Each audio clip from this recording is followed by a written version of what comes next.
Hey everyone, it's Peek. Welcome back to the channel. So today, you guys, we are going to be going over why you should skip out on Zapdos. Now, I know that's kind of a interesting title for the video, but it's super important actually that we talk about this if you guys want to ensure that you're getting the most out of your games, that you're winning the most, that you just have the best chance of winning if you avoid Zapdos. Now, of course, I say that as an extreme. It comes under certain conditions, and this game that I'm about to show you is a perfect example of that.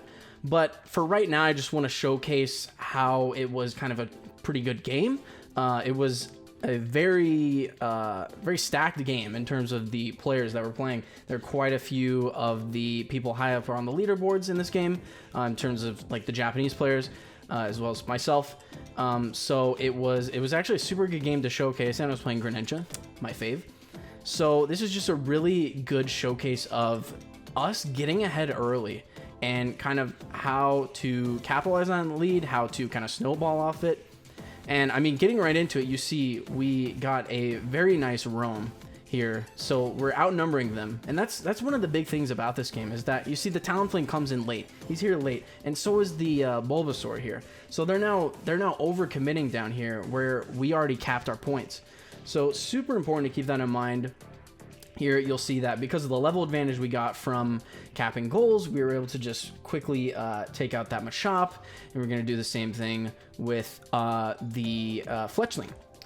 So you'll see that I'm making these like mini little goals here and there, and that I was invulnerable from that Lucario's damage, and that is for just that reason, exactly, to remain invulnerable from the damage, as well as just a couple of other things.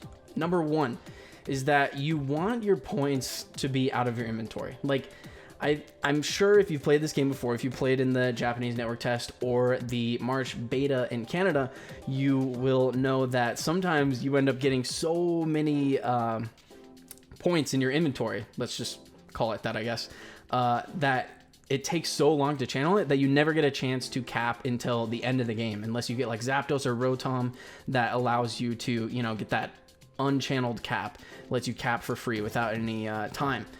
And that's the whole reason why I'm trying to get in these little caps here and there as we get a kill, as we push an advantage. You're going to see me do this a lot in all of my games, especially because one of the items I'm running actually scales with the amount of times you score a goal. Now, it doesn't even matter how many points it is, like how small the goal is. It could be a goal of 1 or a goal of 50. It literally doesn't matter as long as you do this animation that you're about to see here.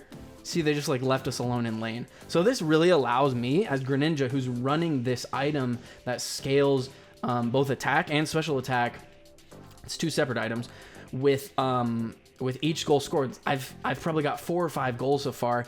And another important thing to note is that with each goal, you are getting more experience. You'll see I leveled up just from scoring, and I was able to evolve into Greninja, which is super handy here because you see the Frogadier is only level 5 still, and I'm pushing level 8 already, like halfway through. So super important thing to keep in mind, just any way you can maintain that level advantage. That might be from small goals, that might be from just getting quick picks in your lane and waiting for roams, but also the corollary of that, you know, just playing safe, ensuring that, for example, here, I had to blow some cooldowns in order to make sure that I wasn't just feeding a free kill to this Talonflame. Because you see we get the Lucario roaming in there as well, so we are outnumbered here, so unfortunately we can't really contest this objective. But as you see, if you're looking at the mini-map, which, you know, number one important thing in games like this, always look at the mini-maps. You're aware of what's going on the map. My teammates are actually roaming down. Pikachu, Cinderace, and Eldegoss is going to come slow.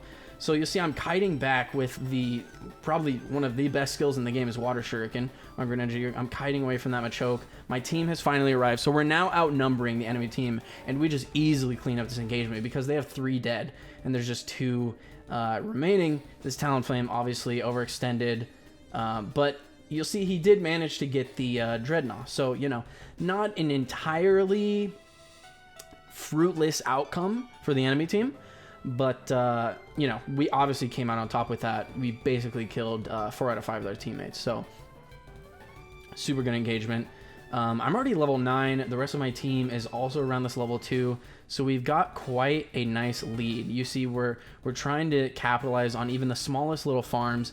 And this right here I want to address as well. What I just did, I did not want to leave this goal because I was aware of how much attention this lane was getting and how many times they have done this whole like 3 or 4 man roam bot. You see there's 4 of them down here now. So what I'm doing is, because of my nice lead advantage, I'm actually able to, well, I died there, but I was able to kind of hold off there. You'll see my entire team is rotating down now. They're just going to be able to easily clean this up because the enemy team committed quite a lot of resources there. You'll see that Lucario scores 7 atop. Not a huge deal. Right here, basically what's going in my mind is I'm checking the jungle to see what farm is up, what experience can I get that's still on the map, and also I'm starting to rotate because I know that Lucario showed top, and because he thinks that my entire team is committing down bot, which you see they're actually pushing quite hard, he's going to try and take this, but just by walking near him, I'm able to zone him off because he knows how aggressive I had been in the lane when we were laning against him earlier in the game. So essentially he's kind of afraid of me at this point. So you'll see that the Pikachu will use the Unite move. It's good to zone them out here. I don't think we actually end up catching this Lucario. Not sure. I guess I probably will. We'll see. I still...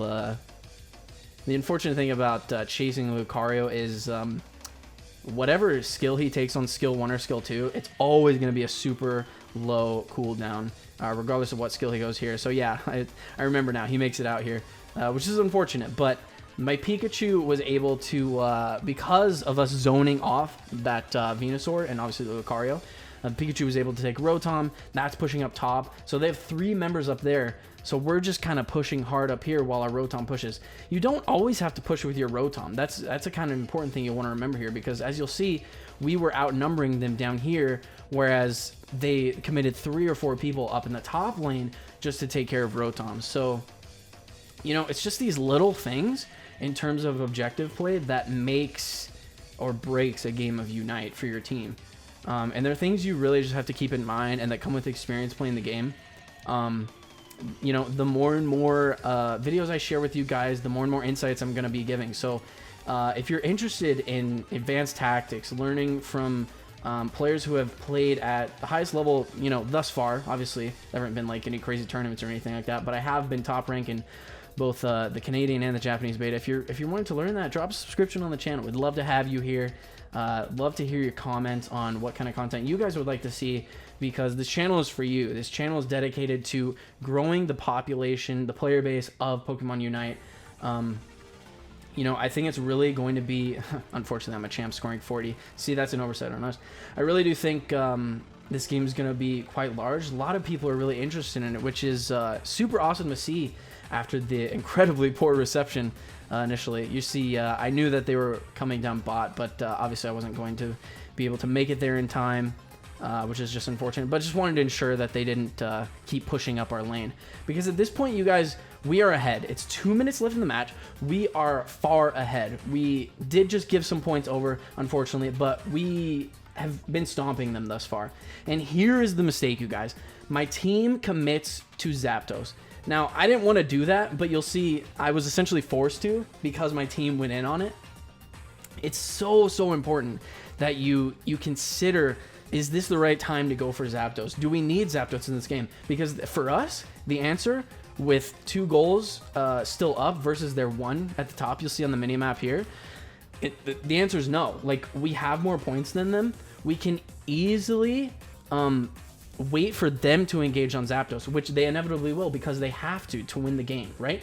They have to win the game, but we do not have to.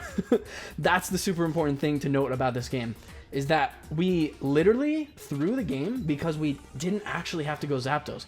And a super good game for me. You see, like, we were so far ahead on levels, we were able to easily clean them up, but there's just not enough time. And due to the respawn timers, due to the fact that we didn't, you know, ace them completely, there's still going to be people up to stop us in these last goals. So no matter like how hard we try at this point, the game is lost, unfortunately, because they got so many points off that Zapdos kill by clearing us out at I had the Zapdos kill. If you want, go ahead and rewind back to that fight. You'll see how low HP all my allies were, and it was so unfortunate. I was like, I was like screaming at the time. I was like, no, we're actually throwing the game, because I knew that like if we go Zapdos here, the game is like actually over, because we were so low, we were spread out, and I'm pretty sure we had someone on respawn as well. So you'll see, unfortunately, you know, without that, what was it, 100, 174, 170, probably 400 plus points that they scored off of the Zapdos kill, we would have easily won this game.